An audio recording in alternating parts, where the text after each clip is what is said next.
میں اگر 7 سمندر بھی نچوڑوں رات، میں اگر 7 سمندر بھی نچوڑوں رات، آپ کے نام کی ایک میم نہیں لکھ سکتا۔ سبحان اللہ سبحان اللہ۔ اللہ تعالیٰ نے ہم سب کے آقا حضور صلی اللہ علیہ وسلم کی شان کیا خوب بنائے ہے۔ چنانچہ راہ کی ڈولی کا یہ شعر جب ایک شاعر نے سنا تو بے ساختہ یہ کہتے ہیں کہ ساری دنیا کے سخنور بھی اکٹھا ہو کر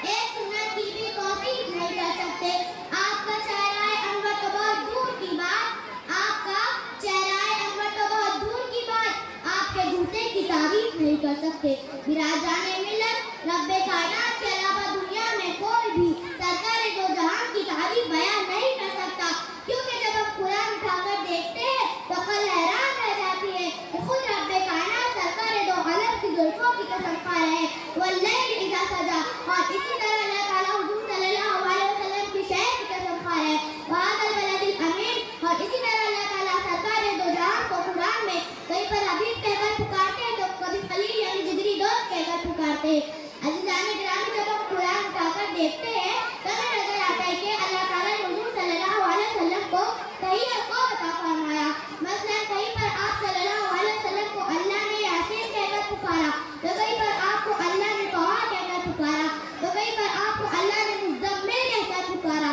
تو کہیں پر آپ کو اللہ نے مدثر کہہ کر پکارا، تو کہیں پر آپ کو اللہ نے احمد کہہ کر پکارا، تو کہیں پر آپ کو اللہ نے سراجا منیرا کہہ کر پکارا، تو کہیں پر آپ کو اللہ نے رحمت للعالمین کہہ کر پکارا۔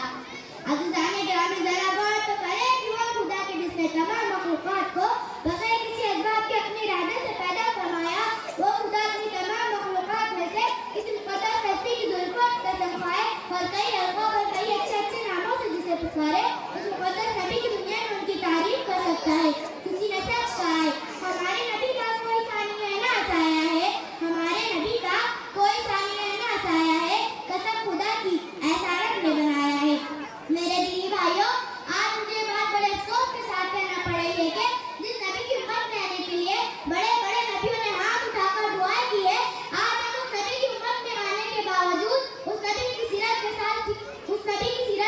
کھلواڑ کر رہے ہیں، اس نبی کے بتائے ہوئے باقاعدہ کا مذاق اڑا رہے ہیں۔ معزز سامعین، یہی وجہ ہے کہ آج ساری دنیا میں مسلمانوں کا مذاق اڑایا جا رہا ہے، آج مسلمانوں کے حقوق اور اعتبار سے پامال کیا جا رہا ہے، بلکہ آج سب سے برے حالات جو برما کے مسلمانوں پر ہے اور اسی طرح پاکستان کے مسلمانوں پر بھی، یہ سب کے سب حضور صلی اللہ علیہ وسلم کی سیرت پاک اور قرآن کے احکام کو چھوڑنے کی وجہ سے۔ محترم حضرات، اب ہی وقت ہے کہ ہم اپنی زندگی کا رخ اعتبار سے حضور صلی اللہ علیہ وسلم کی سیرت کی طرف کر دیں، ورنہ کسی نے سچ کہا ہے، اہل باطل سے قیادت نہیں ہوں گی اپنی، اہل باطل سے قیادت نہیں ہوں گی اپنی، ان کی واڑوں سے حفاظت نہیں ہوں گی اپنی۔